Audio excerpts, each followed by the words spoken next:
Wahai BMSI, tahukah Anda bahwa Orde Baru berkuasa selama 7 periode?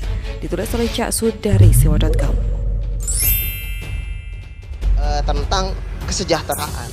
Hari ini contoh misalkan di Orde Lama kita peroleh yang namanya kebebasan tapi kesejahteraan tidak. Orde Baru kita peroleh kebebasan, kesejahteraan kita punya. Hari ini yang ingin kita tanyakan adalah apakah kita peroleh kesejahteraan? Apakah kita peroleh kebebasan? Kepada Ketua BMSI dan para mahasiswa anggotanya yang rela dan gak malu punya ketua seperti itu, begitu jenius dan super cerdas sampai mendewakan Orde Baru. Jangan-jangan bohirnya dulunya Crazy Rich di masa Orde Baru. Asal lu tahu ya Tong, Orde Baru di bawah kepemimpinan Soeharto itu berkuasa selama 7 periode alias 7 kali masa jabatan presiden alias 7 kali 5 tahun alias 35 tahun. Bahkan bisa dibilang sejak 11 Maret 1966 sampai dengan Soeharto yang terpaksa lengser ke Prabon pada 21 Mei 1998. Saat itu para mahasiswa turun ke jalan dan melakukan demonstrasi karena muak dengan pemerintahan Orde Baru yang represif, di mana pada saat itu hanya ada 2 partai dan 1 golongan karya yang bisa mengikuti pemilu dan sudah bisa dipastikan pemenangnya adalah golongan karya. Kamu para mahasiswa yang tergabung dalam BMSI atau para pengurus BEM tahu nggak ini? Jawab dengan jujur. Saksi sejarah para aktivis mahasiswa yang melakukan demo 98 masih ada, termasuk saya sendiri, walaupun saat itu sudah bekerja bahkan sudah punya anak. Dan ingat, para pelaku sejarah demo 98 yang berhasil menurunkan Orde Baru itu masih hidup. Tokoh-tokohnya antara lain Budiman Sujatmiko, Adiana Pitupulu, banyak lagi yang kalau Anda semua anak-anak mahasiswa anggota BMSI mau tahu, bisa mengontak mereka dan meminta mereka menceritakan bagaimana hidup di zaman Orde Baru. Tapi sebentar, tadi kan karena ada bilang zaman Orde Baru kebebasan ada, kesejahteraan ada. Itu saya rasa nggak tahu, tolong diralat aja itu.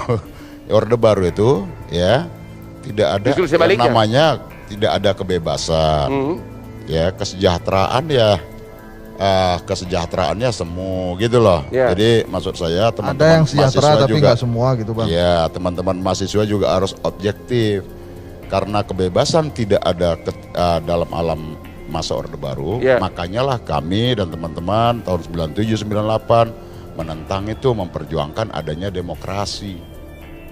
Jadi jangan asbun, malu kalian, malu pada jaket alma mater yang kalian pakai, malu pada orang tua kalian yang membiayai kuliah kalian, bahkan sebagian dari kalian dibiayai oleh KPJ kartu pelajar yang dibiayai oleh pemerintah.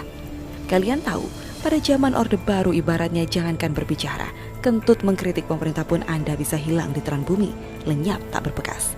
Anda semua bisa tanya pada orang tua Anda masing-masing. Jadi tolonglah, hargai diri Anda sendiri dengan mau belajar dan mau mendengar orang lain. Informasi harus diolah, jangan merasa benar.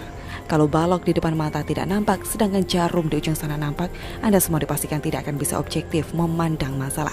Pertama, kalian harus bersyukur bahwa di masa pandemi COVID-19 masih sehat dan bisa beraktivitas. Atau jangan-jangan Anda semua tidak paham apa itu pandemi atau apa itu COVID-19. Kalau ini sampai terjadi, Anda benar-benar munafik dan keterlaluan. Kenapa Anda harus bersyukur? Buka HP Android Anda dan cari berita lewat Google tentang berita pandemi COVID di mancanegara. Anda semua akan melihat bahwa seluruh dunia dilanda bencana yang parah karena kegiatan ekonomi berhenti dan lain sebagainya. Kita beruntung di bawah kepemimpinan Jokowi. Dengan tim ekonominya Indonesia masih bertahan dan mempunyai fondasi ekonomi yang kuat. Kedua, cobalah lihat sekeliling kita. Lihatlah pembangunan di mana-mana, padahal kondisi sedang sulit. Lagi-lagi cek di Google pembangunan apa saja yang sedang dikerjakan oleh pemerintah sekarang. Berapa biayanya? Semua bisa diakses lewat internet. Kalau sudah dapat datanya, bandingkan dengan pemerintahan sebelumnya. Bandingkan dengan zaman Soekarno, Soeharto, SBY, dan lainnya. Mana yang rasio hutang dan pembangunannya lebih baik? Ketiga, jadilah pribadi yang mandiri. Jangan percaya sama orang lain. Cari kebenaran dari sumbernya. Jangan mau diperalat oleh orang lain. Ada video di mana mahasiswa mungkin anggota BMSI yang justru malah menawarkan khilafah sebagai sistem negara. Tentu saja kami semua tertawa dan paham siapa di belakang Anda yang berkata seperti itu. Keempat, fahami dan sadarlah. Sekarang saatnya bangkit dari keterpurukan akibat bencana pandemi COVID-19. Jadi jangan diperberat dengan demo yang tentu saja kami tahu tidak murni berasal dari Anda para mahasiswa. Apa yang berkembang bahwa akan ada 3 periode adalah sekedar wacana. Apakah Anda semua para mahasiswa paham apa yang dimaksud dengan wacana? Tanyalah pada Google kalau nggak paham. Wacana, lawanlah dengan wacana yang argumentatif dan berdasarkan data yang valid. Bergeraklah, demolah, beraksilah jika wacana itu sudah bukan wacana lagi. Tidak akan ada yang menghalangi kalian. Jadi jangan asal demo, malu kalian nanti seumur hidup. Orde Baru kok dibilang demokratis?